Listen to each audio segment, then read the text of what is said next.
Welcome back to All This Math. This is Professor Parker, and we're about to do some what I call some booster seat math, right? Now, why am I calling it booster seat math? Because that's what it is. It's math, some math problems and some questions that I developed after I bought a booster seat. I had to buy a booster seat for Kwame because Kwame's getting a little bigger now. You know, he just turned 5. Shout out to him. Turned 5 back in May, and you know, my youngin, he's growing. He's growing. He's getting bigger, getting taller. So he doesn't need his traditional car seat no more. So I went out to Target, grabbed him a booster seat, you know? So, and while I was looking at the packaging, because I'm always looking for potential math problems. That's just what I do, right? Because I'm trying to show people the relevancy of math, the relevancy of algebra, arithmetic, geometry, calculus, all of that, statistics, all of that, right? So I'm looking at this label, right, from the booster seat. This is not an advertisement. They're not paying me for this at all. But it supports weights of or masses of 40 to 100 pounds. So what I was thinking of, well, wow, like, okay, cool. So this is an opportunity. We can figure out how many ounces is that? How many kilograms is that? Right? So if we know how many pounds it supports, right? How many ounces does it support? How many kilograms does it support? Right? So this is called dimensional analysis. All right, and this is something that, like, you know, if you're a parent watching this, your children might see this in a high school chemistry class or something like that, but you don't gotta wait that long, right? You can teach that right in the household, you know, when they're young, elementary school age. I'm telling you, I'm about to show you. So look, what you wanna do is, we want to first write, so we're gonna convert, this is what we're gonna do. Let's first plan out our strategy. We're gonna convert 40 pounds into ounces, then we're gonna convert 100 pounds into ounces, right? And then we're going to have a range in ounces that's equivalent to our range in pounds, but except it's going to be in a different unit. It's going to be in ounces. All right. Then we're going to do the same thing for kilograms. We're going to have to figure out how many kilograms are 40 pounds and how many kilograms are 100 pounds. Right. That's what we're about to do. So check this out. I'm going to show you how to do it. So first we write down 40 pounds. We'll write down 40 pounds. Now, when you're doing dimensional analysis, right, you're going to multiply your original expression or original unit or original weight, length, distance, whatever, by a fraction. By a fraction. Now, this is a special fraction, right, because this fraction is going to be equal to 1. This fraction is going to be equal to 1. Now, but the numbers in the fraction and the numerator and denominator are not going to be the same numbers. But the fraction is going to be equal to 1 because the value of the numerator is going to be equivalent to the value of the denominator because they're going to be in different units. They're going to be different numbers, but in different units. So we need to know how many pounds are equal to an ounce or how many ounces are equal to a pound. I think the way I did it earlier, this problem was I figured out, well, I just knew, but if you don't know, you can just research it online or in a book. How many ounces are equal to 1 pound, right? So I know that there are 16 ounces in 1 pound. That is important information to know, that there are 16 ounces in 1 pound, all right? You must know that in order to do a problem like this. So since I know that, I'm gonna write down 1 pound, and I'm gonna write down 16 ounces. Now, I'm not going to do an unfortunate thing that a lot of teachers and a lot of professors unfortunately do, which is just keep it moving, just start doing the math and keep it moving without explaining why did I put 1 pound down at the bottom and why did I put 16 ounces up at the top. I hate that. I cannot stand it when people do that, right? Like you're just going to sit up here and do the problem like as if the person watching you already know how to do it. Nah, like explain what you're doing, explain your work, explain your steps. So check this out. The reason that I put 1 pound down at the bottom is because I want for the pounds to cancel out. I want the pounds to cross cancel. Just like as if I was multiplying 2 fractions and I saw that the numerator in the first fraction and the denominator in the second fraction had a common factor, I could cross cancel those fractions. You can cross cancel units also. You don't only cross cancel numbers, you can also cross cancel units. So I'm always going to set it up whereby the unit I'm trying to get rid of, because again, I'm trying to end up in ounces. That means I got to get rid of the pounds. Keep that in mind. I'm trying to get rid of the pounds. So I got to cross cancel the pounds with another pound unit. So that's why the pounds goes in the denominator. Remember that. The pounds goes in the denominator so I can cross cancel and get rid of the pounds. Now, why do 16 ounces go on top? Because 16 ounces is equivalent to 1 pound. Thus, that means this fraction is equal to 1 because it's not about the numbers. It's about the value. Again, it's not about the numbers. It's about the value. 16 is different from 1. 16 and 1 are not the same numbers. But 16 ounces is the same value as 1 pound. That's a key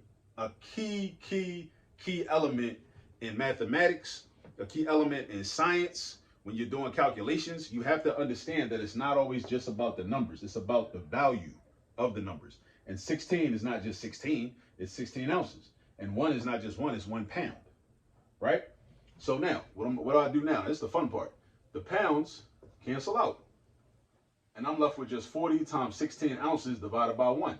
Now, when you divide by 1, you get the same dividend that you started out with anyway, right? So basically what I'm doing is I'm just doing 40 times 16. Now, what's 40 times 16? Now, if I try to do that mentally, the way I do it is I'm going to pretend like this 0 isn't here. I'm going to do 4 times 16. I'm going to get 64. And then I'm going to reattach the 0 to have 640 ounces. So that means that 40 pounds is equivalent to 640 ounces. All right? Now, I want to find the range, though, in ounces. I got the range in pounds. I want the range in ounces. I got the range in pounds. I want the range in ounces. So now I'm going to go and figure out how many ounces are 100 pounds. So I'm going to set the problem up the same way, just with different numbers. So first, I start out with 100 pounds. And now I'm going to multiply by what? A special fraction that's equal to 1. A special fraction that's equal to 1. All right? And I'm going to put, do I put pounds on top or pounds on the bottom? I put pounds on the bottom because the pounds are up here and I want them to cancel out. I want the pounds to cancel out. And that's not a 16, by the way. That's a B. That's an L and a B. L and a B. L and a B. L and a B. All right? So pounds on top, pounds on the bottom so they can cancel out. Now, ounces are going to go on top. And it's the same as it was up here. This fraction doesn't change. 16 ounces is equivalent to 1 pound. All right? So the pounds are going to cancel out again. And I'm going to do 100 times 16 divided by 1. 100 times 16 divided by 1. Divided by 1 doesn't change anything. So I got 100 times 16, so that's going to be 1,600 ounces. So that means that my range in ounces is 640 to 1,600 ounces. And what we've done is we've just done some dimensional analysis. We've just done some dimensional analysis. That's what we've done. By converting from pounds to ounces. And that's how you can convert anything. As long as you know the conversion rate and you know the equivalence. Like I knew that 16 ounces is equal to 1 pound. So if I was dealing with kilograms, centimeters, milliliters, as long as you know the conversion rate, like yards and feet, whatever, as long as you know the conversion rate, you can do this. You can use this method, you know? Sometimes you'll encounter problems where you got to multiply by a couple of fractions. That's when they really get fun. I really like those, you know? I think I got some videos on the channel where I already did some problems like that. But at any rate, let's go into the second part. Let's deal with kilograms. All right, now, so with kilograms, we're going to do, okay, so we're starting out with 40 pounds again. All right, so I'm going to start out with 40 pounds. Draw a multiplication sign, and I'm going to have a fraction. Now, what is the conversion rate for pounds and kilograms? So 1 pound, and this, again, this is information you can research online, or you can find it in a book, right? And maybe in the back of a composition notebook that you may own, I think. So 1 pound is equal to 0.454 kilograms. So basically, 1 pound is equal to almost half a kilogram, right? That's what 1 pound is. A pound is equal to almost half a kilogram. So 0.454, because 0.5 would be half, and 0.45 is almost 0.5, almost. So, since I want my pounds to cancel out, the 1 pound is going to go in the denominator. So the pounds can cancel out. They can cross cancel, right? And then I say, okay, I know that 0.454 kilograms is in our numerator. 0.454 kilograms is in our numerator, right? Because that makes this fraction equivalent to 1, because this value is equivalent to this value. The numerator is equivalent to the denominator. Whenever you have a fraction and the numerator is the same value as the denominator, that fraction overall is equal to 1. It's equal to positive 1. That's what that means. That's something that you must memorize. That's a math concept that you must know. All right. And if you have a fraction, if your numerator has the same value as the denominator, then that fraction is equal to 1. Oftentimes, if we're not dealing with units, then if the numbers are the same, then we say the fraction is equal to 1, like 3 over 3 or 3/3, right? There are no units involved, right? But 3 pounds over 3 ounces is not equal to 1 because of the units. The units are important, right? I think this is what confuses people sometimes when they get into chemistry classes or physics classes and they have to do dimensional analysis. It's all about the units. So this many kilograms, you see these numbers are different. 0.454 is very different from 1, right? So this many kilograms is equivalent to this many pounds. All right, so keep that in mind.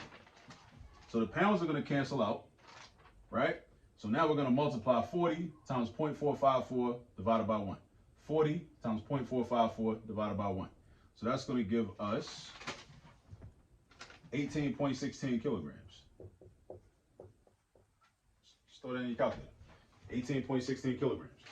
So 40 pounds is equivalent to 18.16 kilograms, or roughly 18 kilograms. 40 pounds, 18 kilograms. 40 pounds, 18 kilograms.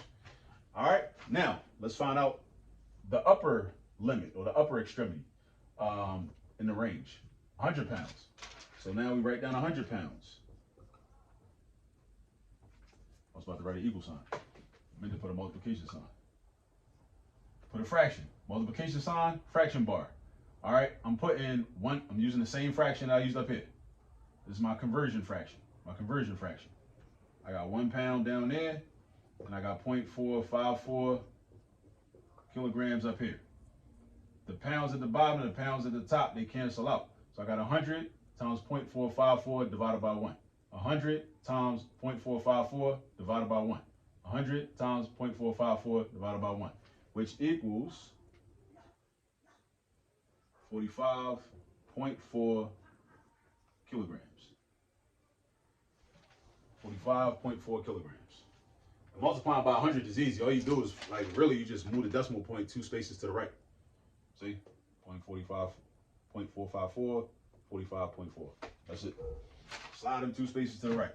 Now, so what's my range? What's my range in kilograms? My range in kilograms, see, my range in ounces is like this, but my range in kilograms goes from 18.16, don't forget the decimal point, to 45.4 kilograms.